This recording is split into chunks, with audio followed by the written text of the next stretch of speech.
Hi, how you going? Today I want to talk about The Day Before, and this game is not necessarily up my alley. On this channel we usually play and talk about Souls games and Souls-like games, but The Day Before situation is so ridiculous, hilarious and disgusting at the same time that I really want to talk about it. I can't ignore it. What really baffles me is that there are still people who defend Fantastic, who defend the game, saying that the community is being too harsh and way too dramatic with their response, and I find it ridiculous too. And in this video we'll go through positive comments on Steam to see what people have to say about the game. For those who don't know anything about The Day Before, which I don't think is possible by now, The Day Before is a game. I don't even think I should be calling it that. It's a product that will go down in history as the biggest in video game industry history failed heist.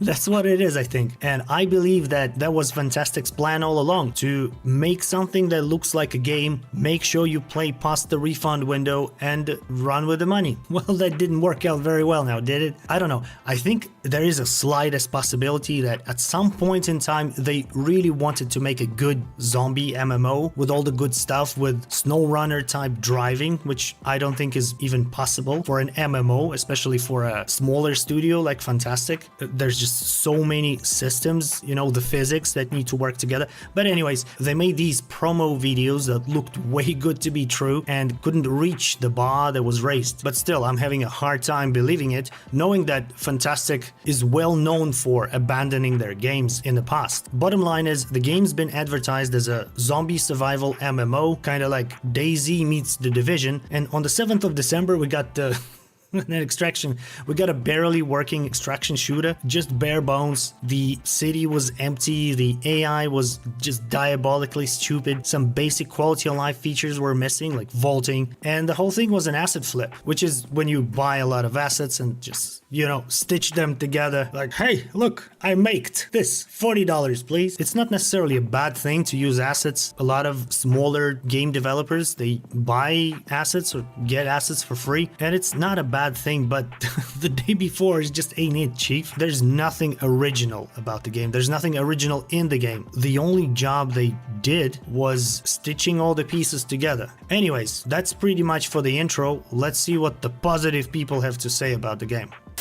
So, first things first, the game is not on Steam anymore. It's been delisted, which is what the game deserves, to be honest. If you look for it, if you type in The Day Before, it's not here anymore. The Day Before you're gone, it's something else. But you can actually Google it, The Day Before survival game, and it will redirect you to its Steam page. So it's not terminated yet, it's just hidden. And that's how we can access it and read the comments. It's released to overwhelmingly negative reviews. 15% of 23,709 user reviews for this game are positive. That's what we're aiming for today. We'll read them all. Well, not all of them, some of them. We will display the recent positive comments. Some of them are just sarcastic, but some of them are written, it feels like I refuse to believe they were written by real humans, human beings. I refuse to believe that this is where we are. A long way to go, but a very good game for an early release with lots of potential. Always remember to take reviews with a grain of salt, as haters gonna hate. This person is either oblivious to what's been promised or gaslit by, I don't know, by somebody, by Fantastic, or just writing this at gunpoint. Sure, some games get review bombed, like Wulong Fallen Dynasty, by the way. It's a mixed bag. I believe that it can be the case where people just hate because they can, because the internet is Wild West. It's okay, but it's not the case here. It's just not. It's just not. Amazing game. Well, product refunded. Amazing game. Ignore all the hate this game is getting. If you like DayZ or Counter-Strike 2, you will love this game. It was posted 2 days ago, by the way, and they refunded it. What the fuck? I don't think we should take this person seriously. I've had fun with the game for what it is. Like, if you look at the history, you will have a sour view on it. But if you don't and just play it, then you will be like, what the fuck? Can't I get this anymore? It's never gonna happen. I enjoyed the game even though it wasn't what they said it would be. Shitty is shutting down now. I think it's okay to enjoy the game for what it is, and you can, I guess, enjoy shitty games, but I don't think it's shitty that it's shutting down. I think it's going to where it belongs, in the gutter, under the rocks. Really enjoyed the game, lots of content, and would recommend. This company always delivers. That's very true. I like the game. It was early release. What people expect? I'm sure they would have expanded it more with bigger map and content, but people had to ruin it for everyone else who liked the game. This is what's wrong with the community, I think. As this person says, people had to ruin it for everyone else. It's not people who ruined it. It's Fantastic who ruined it by falsely advertising the game, by releasing it in a terrible state, and most importantly by shutting down their studio after 4 days. It just screams scam. And I think that people who believe that the game is not available anymore because of the negative reviews, I think these people are wrong. I don't think it's the case. I think it was their plan all along, but they miscalculated it for a little bit and not getting any money. I mean, they're getting some money, I guess. Like this guy, for example. TWK Endless owns the game and did not refund it, so they'll get his $40. The game was amazing and was only going to get better. Unfortunately, the toxic gaming community review bombed the game without even actually playing it. This is such a silly thing to say. It has nothing to do with the gaming community. Again, some games get review bombed, but with the day before, it's not the case. The game release was less than what I was hoping for, but it is not a AAA title, and I know it's a small studio. I paid the $40, and I think that the game is worth $40, and I feel that it will be worth more down the road as it is developed. I like the game and I'm along for the ride, and I can't wait to see what they come up with. Well, they came up with something truly extraordinary, but I think the ride is over now. You can get off your horse now, cowboy. I kinda liked it, it was nice, but people did not want to wait for updates and stuff. Just because it's changed from MMO to extraction shooter, everyone freaked out. Rightly so. Look at the progress in Escape from Tarkov from 2017 until now. I enjoyed the day before, to be honest. Just because it's changed from MMO to extraction shooter, everyone freaked out. No.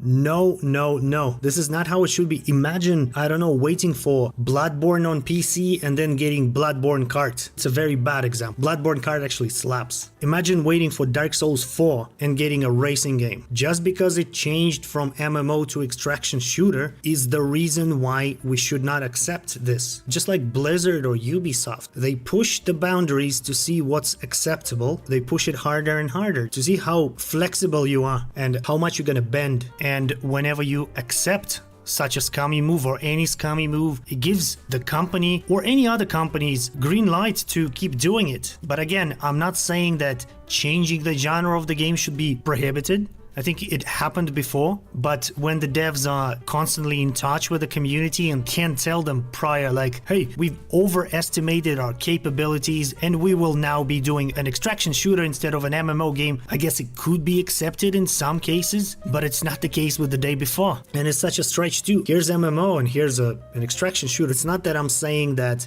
people who play MMOs don't like extraction shooters, nothing like that, but still, it's quite a stretch. I actually like the game. Even though there was a lot of false advertising, if the devs didn't shut the studio down and continued giving updates, I wouldn't have refunded and would still be playing waiting for new updates. I think it's okay to release a game in a shitty state in early access and then slowly but surely improve it. It's like Radio Not. In the very beginning, the game was in a terrible state and there were people who decided to tag along for the ride, and now the 1.0 version is released and the game is fantastic. I'm not a sucker for first-person shooters and I'm extremely bad at them, but Radio Not is a great game and it was in a terrible state. It's just like this person comparing it to Tarkov and saying that there's progress been made. Again, if you approach the community saying that, hey, I have this idea, I don't know if it's gonna work, and here's what we've got so far. Bare bones walking simulator. We will try to make this walking simulator an MMO. I think it would have been a whole different story. Hey, despite all of the misleading advertising behind the game and its bugs, it's still a good game. It's not. It's not even a game. And it is sad to see that people's reviews caused the studio to close. Again, I don't think it's the case. I don't think the studio was closed because of the negative reviews. It just doesn't add up. I could be wrong, but I think it was planned. For now, we will have to settle with this. Hopefully it gets finished at some point in the future, as it is an enjoyable experience. Did they lie to us? Yes. Did the game have issues? Yes. But is the game bad? Yes. But this person says no. The game is good and it does have potential. My only hope is that Mytona will pick it back up to continue development. Actually, it's not just Mytona, it's Mytona Fantastic. There's a good chance that Mytona was aware, or maybe Mytona, whatever you call it, is fantastic. I don't know, but I remember seeing a tweet from Fantastic saying that they don't own the IP. I like the game because of the realistic look and bringing stuff that you find to your base. What I don't like is the developers not updating the game anymore. If they polish the game and get rid of bugs, it would be a fantastic game. They put so much money on the engine to run the game, and just to abandon the game is just uncalled for. Yeah, it has hiccups, but if they update the game, it would be so much better. I don't want to generalize or assume, but it feels like some people who write these comments play mobile games. You know, with the mobile games, they're always falsely advertised. You have a video of like something amazing happening, and then it's just a base builder where you have to wait for a million years to build a hut or something because of the realistic look. Dude, just go play, I don't know, play The Division 2. It looks quite realistic, and surprisingly, for a Ubisoft game, it's pretty good. Love this game. Too bad it wasn't enough for the community, hoping someone else picks this game up and finishes it. You shouldn't blame the community. The community was misled. I got a rare gem, company shut down, and you can't buy it anymore, which makes this a $50 collector's item, just like PT, yeah? Well, congratulations to you, Water. I remember people selling their PS4s on Amazon because they had PT installed, so maybe it will get you rich, Water. Maybe it's like a Bitcoin situation. Great idea. Terrible player base. That's that's fantastic. CEO refunded the game too. I think people forgot this game is early access and nowhere near finished. Yeah, it wasn't like the trailers they showed, but not every game is either. This game has high potential in being very good. They need a different development studio to take over and update/fix this game since Fantastic shut down. The game is pretty fun and it is an MMO extraction shooter. This person just refuses to believe that it's not an MMO. Everyone started hating on the devs, making them close their studio completely, which is unfair in my opinion. Most people who reviewed this game did not even play it and only bought it to give it a negative review. People's expectations are too high for games. I got no clue what they expect of an indie game studio trying to make a big game like this. Giving them a little credit and support, no? One last thing is the assets from the Unreal Engine store. They are there for a reason, and the reason is to use them. There's nothing wrong with using assets in a video game. That's literally what their purpose is. Please, just stop hating on games and studios like this for no reason. How can you be so cruel to Fantastic? Yeah, this asset flip argument is just so out of place. I think it's totally fine to use assets, but the day before is the ultimate asset. It just consists of assets. It's like, you know, little Power Rangers come together to become a big Power Ranger. That's what this game is. If there's something you can't do yourself because of whatever limitations, financial limitations, time restrictions, or lack of skill, you just buy something and use it in your game and it's fine. The game has had a rocky start, so I let marinate. It has changed the way I play and puts a spin on extraction shooters compared to Escape from Tarkov. Idiots like you are the reason games like this are still out there. Long ago, we had standards. With these old standards, these trash developers would not dare put this garbage out on Steam. I mean, the delivery could have been better, I guess, but I think Mean Dark is correct. I can't take it anymore. I genuinely believe that some people were and are still enjoying the game for what it is, and there's nothing wrong with that. But reading some of the comments made me realize that we're fucked. Like, subscribe, and thanks for watching. See ya.